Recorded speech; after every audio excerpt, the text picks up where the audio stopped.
Hello बच्चों, चलिए प्रश्न को पढ़ते हैं। निम्न में से कौन सा कथन सही नहीं है?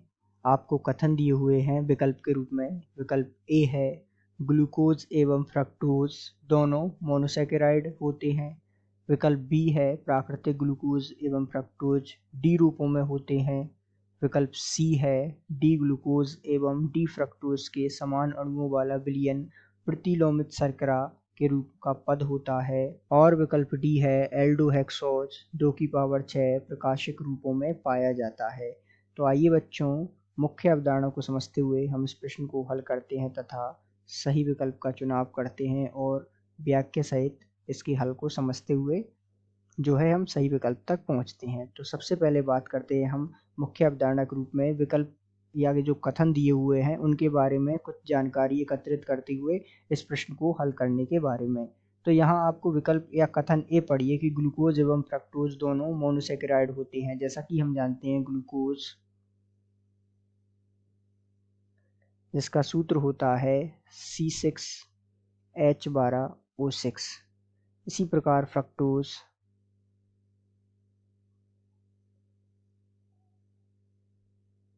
जिसका सूत्र होता है C6H12O6।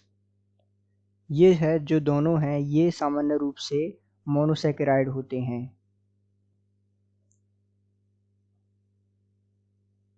अर्थात ये मोनोसैकेराइड इकाइयाँ होती हैं। तो ये जो कथन आपको ए के रूप में दिया हुआ है ये बिल्कुल सही कथन हो जाएगा।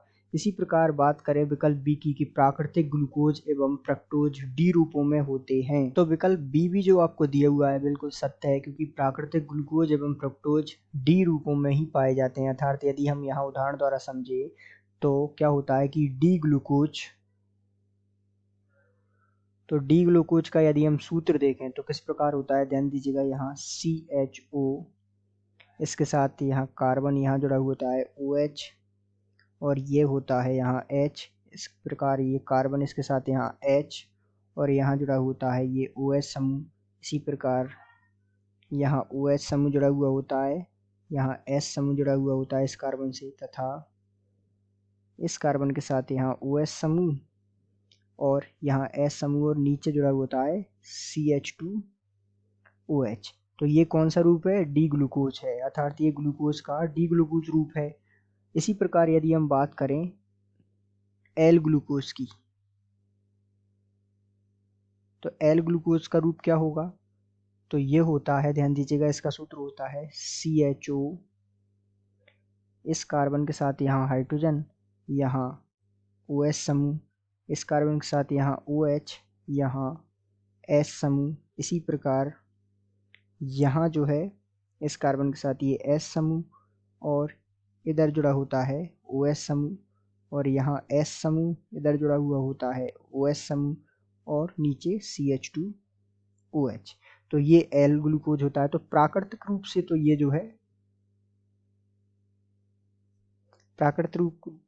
रूप से ये डी ग्लूकोज के रूप में ही पाया जाता है। जो ग्लूकोज है वो डी ग्लूकोज के रूप में पाया जाता है। तो अर्थात प्राकृतिक ग्लूकोज एवं फ्रक्टोज डी रूपों में पाया जाता है। ये बात बिल्कुल सही है।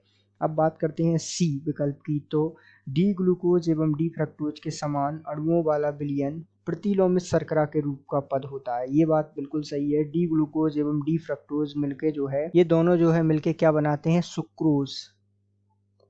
अर्थात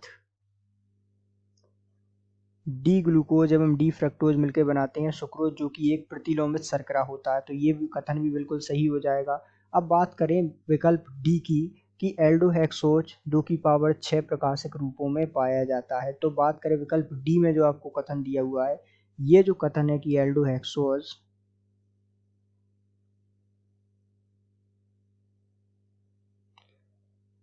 जो है सामान्य रूप से हम जानते हैं एल्डोहेक्सोज जो है 2 की पावर 4 या कहीं तो 16 जिसका मान होता है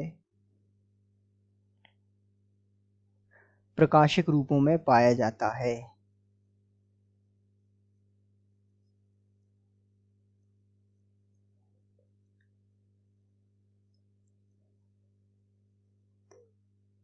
तो यहाँ पर ये विकल्प डी जो आपको दिया हुआ है ये विकल्प सही नहीं होगा और बाकी तीनों विकल्प सही हो जाएंगे। तो इस आधार पर हमसे प्रश्न में कहा है कि सही नहीं है, तो सही नहीं कौन सा है? विकल्प डी। तो हम कह सकते हैं कि दिए गए प्रश्न का सही उत्तर विकल्प डी है।